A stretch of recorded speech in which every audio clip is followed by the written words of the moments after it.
Morning students, class 7th chapter 2 nutrition in plant में अब तक जो करवाया है वो सभी इस वीडियो में मैं आपको एक्सप्लेन करके भेज रहा हूँ। अब तक हमारे 5 या 6 इम्पोर्टेंट फैक्ट हो चुके हैं और उसके साथ कुछ मेन थिंग्स हो चुकी हैं जो मैं एक्सप्लेन करके आपके पास भेजूँगा। देखो ध्यान से। फर्स्ट है डाइजेशन। डाइजेशन क्या होता है हमारे पास? पाचन। डाइजेशन क्या होता है हमारे पास? पाचन। अब देखो, process of breaking down of complex substance of food, कहते हैं वो क्रिया जिसके द्वारा टूट रहा होता है of complex substance of food. मान के चलो हमने भोजन लिया, भोजन जब हम लेते हैं वो स्मॉल पार्ट में नहीं होता, वो क्या होता है उसके बड़े बड़े पार्ट होते हैं। क्या होते हैं उसके? बड़े बड़े पार्ट होते हैं। और ये बड़े बड़े पार्ट होते हैं जो इनका टूट जाना इनटू सिंपलर फॉर्म, जब ये टूटेंगे तो बिल्कुल सिंपल छोटे छोटे सब्सटेंस बन जाएंगे। सिंपल और छोटे छोटे सब्सटेंस बन जाएंगे। इसको क्या बोलते हैं? डाइजेशन या पाचन बोला जाता है। उसके बाद है हमारे पास next buccal cavity. Buccal cavity का मतलब होता है हमारे पास जो मुंह के अंदर cavity.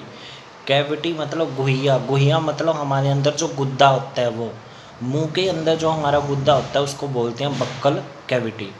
The cavity of mouth with all it's internal part like cheeks, teeth, tongue and salivary gland is called buccal cavity. इसको क्या बोलेंगे? बक्कल कैविटी बोलेंगे। अब देखो यहाँ पे डायग्राम है एक, ध्यान से इसमें देखेंगे। ध्यान से, हमारे पास ये जो सारा पार्ट है, ये वाला सारा पार्ट क्या कहलाएगा? बक्कल कैविटी कहलाएगा। इसके अंदर हमारे क्या आ जाता है? हमारे चीक्स आ जाती हैं, टीथ आ जाते हैं, टंग आ जाती है। टंग आ गई, टीथ आ गए, चीक्स आ गए, इसके अंदर गाल भी आ गए हमारे। और इसके अंदर सलाइवरी ग्लैंड भी आती हैं। सलाइवरी ग्लैंड यहाँ पे प्रेजेंट होती हैं। सलाइवरी ग्लैंड वो भी आ जाती हैं। यहाँ पे लिख सकते हैं सलाइवरी ग्लैंड। सलाइवरी ग्लैंड यहाँ प्रेजेंट होती हैं। ये मुंह का जितना हिस्सा है इस सबको क्या बोलते हैं? Buccal cavity. दोबारा से बता रहा हूँ, बक्कल कैविटी। बक्कल कैविटी क्या होती है? जो हमारे मुंह के अंदर क्या होता है? चीक्स होते हैं, उसके टीथ होते हैं, उसके अंदर टंग होती है और सलाइवरी ग्लैंड होती है। सभी को मिला के क्या बनती है? बक्कल कैविटी बनती है। अब नेक्स्ट आते हैं हमारे टॉपिक के ऊपर, ध्यान देंगे। उसके बाद है इंजेशन। इंजेशन का मतलब होता है अंतर्ग्रहण। अंतर्ग्रहण अंतर्ग्रहण मतलब किसी चीज़ को अंदर लेना, ये भी बोल सकते हैं। ठीक है, अंदर लेना भी, अंतर्ग्रहण को अंदर लेना भी बोल सकते हैं। इंजेशन, ठीक है, इंजेशन को अंतर्ग्रहण भी बोल सकते हैं, अंदर लेना भी बोल सकते हैं। ठीक है, उसके बाद इसकी प्रोसेस देखते हैं। द प्रोसेस वो क्रिया ऑफ टेकिंग फूड, भोजन लेने की, इनटू द बॉडी, हमारे शरीर के अंदर हम कोई भी भोजन की वस्तु ले रहे हैं, उस प्रोसेस को क्या बोलेंगे? इंजेशन बोलेंगे, अंतर्ग्रहण बोलेंगे। दोबारा बता रहा हूँ, इंजेशन का मतलब होता है टेकिंग इन का मतलब अंदर लेना। तो इससे ही बनेंगे, देखो ध्यान से। The process of taking food into the body is called ingestion, कहते हैं वो क्रिया जिसके द्वारा हम भोजन अंदर की तरफ लेते हैं हमारे शरीर में, उसको क्या बोलते हैं? अंतर्ग्रहण या इंजेशन बोला जाता है। उसके बाद जो मैंने टूथ डीके करवाया था, next important fact, tooth decay. Tooth मतलब दांतों का, डीके मतलब टूट जाना, रिमूविंग ऑफ टीथ बोल सकते हैं। दांतों का क्यों टूटते हैं दांत हमारे? आपने देखा होगा कुछ बच्चे होते हैं जो उनके दांत टूट जाते हैं, या फिर कुछ बड़े होते हैं उनके दांत खराब हो जाते हैं। क्यों होता है ऐसा? क्यों टूटते हैं दांत? हिलने क्यों लगता है बच्चे का ताकि वो टूट जाता है? हिलने के बाद वो खुद ब खुद टूट जाता है, ऐसा क्यों होता है? देखो, ये प्रोसेस होती है, क्रिया होती है, the process of damaging damaging का मतलब खराब होना, डैमेजिंग द टूथ, किसका, दांतों का, बाय एसिड, एसिड की द्वारा, एसिड मतलब अम्ल, एसिड इतने तेज होते हैं जो हमारे दांतों को तोड़ देते हैं। ठीक है, एसिड कौन सा होगा, यहाँ पे अलग अलग तरह के एसिड होते हैं, आपने एक ही यहाँ पे याद रखना है सिर्फ एसिड से। ठीक है, हाइड्रोक्लोरिक एसिड होगा मेन। यहाँ पे ध्यान रखेंगे the process of damaging the tooth bye acid, कहते हैं वो क्रिया जिसके द्वारा दांत खराब हो जाते हैं बाय एसिड, हमारे शरीर के अंदर एसिड के कारण, अम्ल के, अम्ल बोलेंगे इसको, एसिड को अम्ल बोलते हैं हिंदी में। प्रोड्यूस बाय बैक्टीरिया, और जो किसके द्वारा प्रोड्यूस किया जाता है, बैक्टीरिया। देखो बैक्टीरिया होते हैं, जो बैक्टीरिया होते हैं क्या प्रोड्यूस करते हैं, यहाँ पे अगर हम बैक्टीरिया की बात करें, एसिड, एसिड कहाँ पे प्रोड्यूस करेंगे, वो टीथ के अंदर, टीथ के अंदर प्रोड्यूस करेंगे तो टीथ क्या हो जाएंगे, डैमेज। अगर डैमेज हो गए वो क्या हो जाएंगे, फिर इसको ही बोलते हैं टूथ डीके, इसको बोलते हैं दांतों का टूटना। सभी बच्चों को समझ में आया, अच्छी तरह से सभी बच्चों ने समझना है। देखो उसके बाद आ जाता है हमारे पास नेक्स्ट इम्पोर्टेंट फैक्ट, ईसोफगस।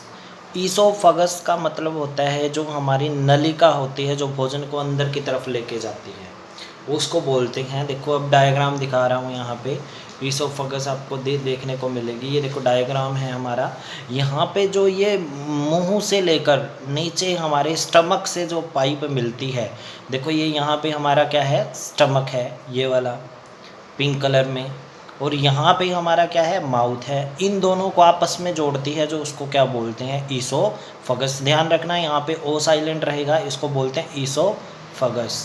ठीक है, ईसोफगस के बारे में हम पढ़ते हैं। ईसोफगस क्या होती है, it is also known as food pipe, इसका एक और नाम है फूड पाइप। ईसोफगस कह लो या तो, या क्या कह लो इसको, फूड पाइप, दोनों बात एक ही है। या तो ईसोफगस कह लो या फूड पाइप कह लो, दोनों की बात एक ही है। अगर पेपर में आ जाएगा व्हाट इज़ फूड पाइप, तब भी आपने ये इंपॉर्टेंट फैक्ट लिखना है। अगर पेपर में आ जाए ईसोफगस, तब भी आपने ये लिखना है। ठीक है, दोनों आ जाएं तो आपने ये इंपॉर्टेंट फैक्ट आपने लिखना है। उसके बाद देखेंगे इसको फूड पाइप, भोजन की नलिका भी बोला जाता है। दी स्वेल्लोड, स्वेल्लोड मतलब फूला हुआ, फूड भोजन, passes into the esophagus which run along the neck। देखो इन्होंने कहा है, यहाँ तक देखेंगे पहले, इन्होंने कहा दी स्वेल्लोड फूड। अब जब हम भोजन खाते हैं, भोजन क्या हो जाता है, गीला, मुंह के अंदर जब हम भोजन खाते हैं, भोजन क्या हो जाता है, गीला, और जब गीला हो जाता है वो क्या हो जाता है, फूल जाता है। छोटे छोटे कण होते हैं जो उसको फूल जाती हैं, और वो फूले हुए कण, भोजन के जो छोटे छोटे कण हैं, वो कहाँ जाएंगे, ईसोफगस में से जाएंगे। ठीक है, और ईसोफगस कहाँ होती है, हमारी बिल्कुल गर्दन के नीचे, रन अलोंग द नेक, हमारी गर्दन के नीचे से होते हुए जाती है, कौन, oesophagus. And the chest food is pushed down by the movement of the wall of the food pipe. कहते हैं जो हमारा चेस्ट भोजन है, ठीक है, जो हमारा क्या है, चेस्ट भोजन है, जो हमने भोजन लिया है उसको बोला गया है यहाँ पे चेस्ट भोजन। इज पुश्ड, वो धकेला जाता है, डाउन, नीचे की तरफ, bye the movement of the wall, जो हमारी फूड पाइप होती हैं उसकी दीवारें होती हैं। मान के चलो हमारी ये पाइप है, ठीक है, ये पाइप हो गई हमारी, ये पाइप हो गई हमारी, ये पाइप में क्या है, भोजन है। अब ये भोजन आगे की तरफ कहाँ कैसे भेजा जाएगा, जब ये वॉल क्या करेगी, इस तरह से सिकुड़ जाएगी, और ये भी इस तरह से सिकुड़ जाएगी दोनों। ठीक है, जब ये इस तरह से सिकुड़ जाएंगी तो जैसे ही यहाँ पे प्रेशर पड़ेगा, देखो जब ये यहाँ से सिकुड़ेंगे, प्रेशर पड़ेगा तो ये भोजन क्या करेगा, आगे की तरफ, ये वाला भोजन आगे की तरफ चला जाएगा। जब ये यहाँ पे प्रेशर पड़ेगा इस तरह से, ये क्या करेगा, आगे की तरफ चला जाएगा। जैसे गुब्बारे में पानी डालते हैं ना, अगर उसको बीच में से दबाते हैं तो पानी साइड में चला जाता है, दूसरी तरफ वो फूल जाता है गुब्बारा एक साइड से ज़्यादा। तो उसी तरह से ये सारा जो यहाँ पे भोजन था इतना, वो आगे चला गया। फिर ये क्या हो जाती है, फिर यहाँ से तो ये रिलैक्स हो जाती है, ऐसे ही सीधी हो जाती है। फिर ये क्योंकि यहाँ पे भोजन था, फिर ये यहाँ से सिकुड़ जाती है। ठीक ठीक है, फिर भोजन और आगे चला जाता है। इस तरह से भोजन ईसोफेगस में से नीचे स्टमक की तरफ जाएगा, इसको ही बोलते हैं फूड पाइप। सबको ध्यान से समझ में आ गया होगा। उसके बाद हमारे पास नेक्स्ट है हमारे पास, सभी ध्यान देंगे यहाँ पे, सलाइवा। सलाइवा क्या होती है? हमारी लार बोलते हैं, जो हमारे मुंह के अंदर पाई जाती है। लाड़ बोलते हैं जिसको हम, लाड़, तो उसको हिंदी में लार बोला जाता है। ठीक है, हमारा थूक होता है जो मुंह के अंदर, उसको लार बोला जाता है। ठीक है, सलाइवा बोला जाता है उसको, ध्यान देंगे। सलाइवा कहाँ से आता है? सलाइवा हमने ऊपर पढ़ा था कि पार्ट ऑफ बक्कल कैविटी, उसमें एक सलाइवरी ग्लैंड था। सलाइवरी ग्लैंड बनाता है इसको। सलाइवा को कौन बनाता है? सलाइवा को सलाइवरी ग्लैंड बनाता है। हमारे अंदर एक फैक्ट्री होती है सलाइवा बनाने की, जिसका नाम दिया गया है सलाइवरी ग्लैंड। इस तरह से याद कर लेंगे। सलाइवा क्या करेगी? अब सलाइवा का क्या वर्क होता है मुंह के अंदर? सलाइवा अगर लार थूक हमारे मुंह के अंदर है तो उसका वर्क क्या है, उसकी वर्किंग क्या है, ये देखेंगे।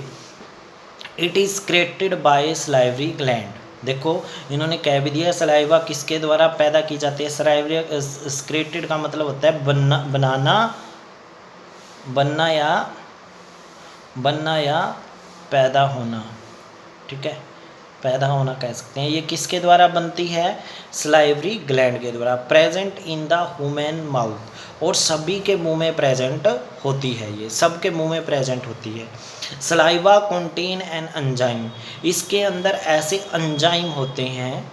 एंजाइम का मतलब होता है यहाँ पे हमारे पास, एंजाइम का मतलब होता है ऐसे बैक्टीरिया होते हैं, ऐसे माइक्रो ऑर्गेनिज्म होते हैं। माइक्रो ऑर्गेनिज्म बोल सकते हैं हम, ऐसे माइक्रो ऑर्गेनिज्म होते हैं। माइक्रो ऑर्गेनिज्म बोल सकते हैं, एंजाइम बोल सकते हैं, बैक्टीरिया बोल सकते हैं।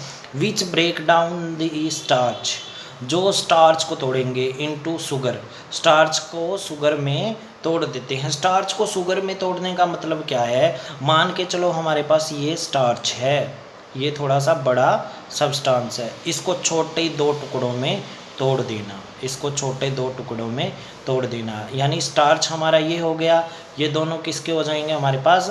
शुगर के। ये दोनों किसके हो जाएंगे? शुगर के। तो ये कौन करता है? एंजाइम करते हैं ये वर्क, स्टार्च को शुगर में तोड़ने का। और ये एंजाइम कहाँ से आते हैं? सलाइवा से। सलाइवा कहाँ से आती है हमारे पास? सलाइवरी ग्लैंड से। ये चीज़ आपने इस इम्पोर्टेंट फैक्ट में पढ़नी है।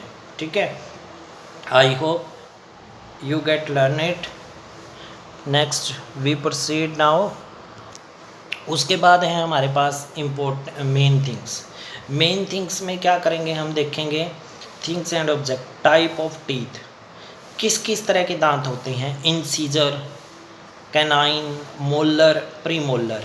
अब इनको देखो, समझाने से पहले मैं इनके क्या दिखाऊंगा आपको, एक फ़ोटोग्राफ दिखाऊंगा जिससे आपको अच्छी तरह से ये समझ में आ जाएंगे। देखो ध्यान से।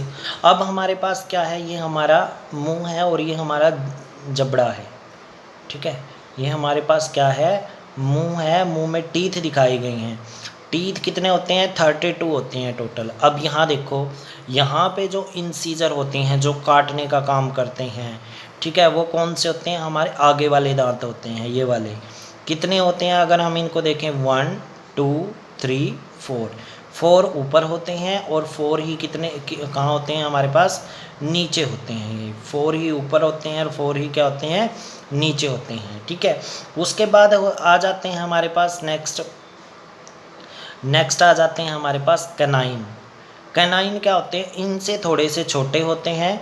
ये उनको और छोटे पार्ट में कन्वर्ट करने के लिए यूज़ किए जाते हैं। मान के चलो हमने कोई भी भोजन खाया इतना बड़ा, उसके छोटे टुकड़े हो गए ये ऐसे। ठीक है, इसके फर्दर छोटे टुकड़े करने के लिए यूज़ किया जाता है कैनाइन। छोटे टुकड़े और छोटे टुकड़े करने के लिए क्या यूज़ किया जाएगा? कैनाइन। उसके बाद हमारे पास जाड़ें होती हैं। जाड़ें कितनी तरह की होंगी? 2 तरह की होती हैं, एक मोलर और दूसरी क्या होती है? प्रीमोलर। प्रीमोलर मतलब मोलर जो बड़ी जाड़ें होती हैं उनसे पहले वाली, प्री मतलब पहले वाली, मोलर। अब यहाँ पे 2 इधर हैं 2 इधर हैं, 4 ये हो गई। अब देखो 4 तो पहले थे, ठीक है, 4 दांत ये थे हमारे, 4 ऊपर होंगे 4 नीचे, तो 8 दांत हो गए हमारे बीच वाले, ठीक है। अब हमारे पास एक इधर होता है कैनाइन और एक इधर होता है, 2 कैनाइन ऊपर और 2 ही नीचे, तो 4 हमारे पास क्या हो गए, कैनाइन हो गए। अब प्रीमोलर की बात करते हैं तो यहाँ पे 4 ऊपर होती हैं हमारी प्रीमोलर, 4 नीचे, 8 हो गई टोटल, ठीक है। प्रीमोलर कितनी होगी टोटल, 8 होगी। उसके बाद हमारे पास मोलर देखो कितने होती हैं, 1 2 3, 6 ऊपर और 6 नीचे, 6 + 6 कितनी होती हैं, 12। अब इनको जोड़ लो, देखो कितनी होती हैं, 8 और 4 12, 12 और 8 12 और 8 20, 20 और 2 22, 2 2 2 और 1 3, टोटल कितने होते हैं हमारे पास, 32 होते हैं। दोबारा बता रहा हूँ मैं, ध्यान से देखना। अगर हम बात करें इंसीजर की वो 8 होती हैं, अगर हम बात करें यहाँ पे कैनाइन की वो कितने होते हैं, 4 होते हैं। अगर हम प्रीमोलर की बात करें तो वो 8 होती हैं। अगर हम मोलर की बात करें तो वो कितने होते हैं, 12 होते हैं। टोटल कितने होते हैं, 32 हमारे पास दांत होते हैं। और दांत ही क्या करते हैं हमारे पास, दांत ही क्या करते हैं, तोड़ने का काम करते हैं भोजन को छोटे छोटे पार्टिकल में, ठीक है। इस तरह से आप करोगे मेमोराइज किसको, मेन थिंग्स को। आगे हम नेक्स्ट मेन थिंग्स पे चलते हैं। देखो different part of canal, canal का मतलब होता है यहाँ पे हमारे पूरे शरीर में जो पार्ट हैं उनका फंक्शन है, जो हमारे भोजन को पचाने में सहायता करते हैं, उनको बोलेंगे पार्ट ऑफ कैनल। देखो सबसे पहले हमारा मुंह होता है, मुंह को क्या बोलेंगे हम साइंस में, बक्कल कैविटी। उसके बाद हमारा मुंह में से कहाँ पहुँचता है भोजन, स्टमक में। स्टमक में किसके द्वारा पहुँचता है, फूड पाइप के द्वारा, ईसोफेगस के द्वारा। फिर उसके बाद हमारा स्मॉल इंटेस्टाइन में पहुँचेगा भोजन, उसके बाद हमारा लार्ज इंटेस्टाइन में पहुँचेगा। उसके बाद हमारे पास यहाँ पे पूरी तरह से पाचन हो जाता है, जो अवशेष होता है वो रेक्टम में इकट्ठा किया जाता है और एनएस के द्वारा बाहर निकाल दिया जाता है। तो ये अलग अलग पार्ट हैं किसके, कैनल के। उसके बाद डाइजेस्टिव जूस, भोजन को पचाने में दो तरह के जूस क्या आते हैं, काम आते हैं। 2 तरह के नहीं, बहुत सारे आते हैं वैसे तो, पर आपके सिलेबस में 2 ही दे रखे हैं यहाँ पे, ध्यान रखना। बाइल जूस जो लीवर के द्वारा क्या किया जाता है, सिक्रेट बनाया जाता है। सलाइवा किसके द्वारा इकट्ठा की जाती है, ये भी जूस होता है वैसे, जो हमारी लार थूक होती है ये सलाइवरी ग्लैंड के द्वारा बनाया जाता है, याद रखना। सलाइवरी ग्लैंड के द्वारा क्या किया जाता है, ये बनाया जाता है। इस तरह से करेंगे, ये आपके क्या हैं, मेन थिंग्स है, इतना ही है। और उसके बाद एक क्वेश्चन है, why do we get instant energy, कहते हैं हमें इतनी एनर्जी क्यों मिल जाती है फ्रॉम ग्लूकोज से। अब ग्लूकोज से हमें इतनी एनर्जी क्यों मिल जाती है, क्यों, glucose is the simplest form of carbohydrate which can be broken down easily to give energy, so we get instant energy from glucose से इंस्टेंट एनर्जी क्यों मिलती है, जहाँ मान के चलो हमारे पास क्या है, कार्बोहाइड्रेट है, ठीक है। कार्बोहाइड्रेट जब टूटेगा छोटे छोटे पार्टिकल में, तो उसके साथ साथ कुछ एनर्जी निकलेगी बहुत ज़्यादा मात्रा में। मान के चलो हम क्या करते हैं, किसी चीज़ को तोड़ते हैं, अगर हम उस चीज़ को तोड़ रहे हैं तो तोड़ने के साथ साथ उसमें से आवाज़ निकलती है। मान के चलो गिलास है, अगर टूट जाता है वो हमसे, तो उसके साथ साउंड पोल्यूशन होता है ना। तो उसी तरह से जो हमारे पास कार्बोहाइड्रेट है, कार्बोहाइड्रेट किसका पार्ट होता है, कार्बोहाइड्रेट का एक पार्ट होता है ग्लूकोज, मतलब कि कार्बोहाइड्रेट से क्या मिलता है, ग्लूकोज मिलता है। ये भी बड़ा होता है ग्लूकोज भी। जब ये छोटे टुकड़ों में टूटेगा तो बहुत ज़्यादा मात्रा में क्या प्रोड्यूस करेगा, एनर्जी। इसीलिए ये कहते हैं कि ग्लूकोज लो किसके लिए, एनर्जी के लिए। और वो एनर्जी जो इनको टूटने के द्वारा बनी है वो किसके द्वारा यूज़ कर ली जाएगी, हमारी बॉडी के द्वारा। तो इसलिए कह रहे हैं glucose is the simplest form of carbohydrate. Glucose simplest form होती है किसकी, कार्बोहाइड्रेट की। यानी कार्बोहाइड्रेट किस में टूटता है, ग्लूकोज में, विच कैन बी ब्रोकन डाउन। और ग्लूकोज अगर ईजिली ब्रोकन डाउन हो जाता है टू गिव एनर्जी, क्या देगा, एनर्जी देगा। So we get instant energy from glucose, इसलिए हमें इंस्टेंट एनर्जी प्राप्त होती है ग्लूकोज से। ये करना है अपने। Okay dear students, have a nice day.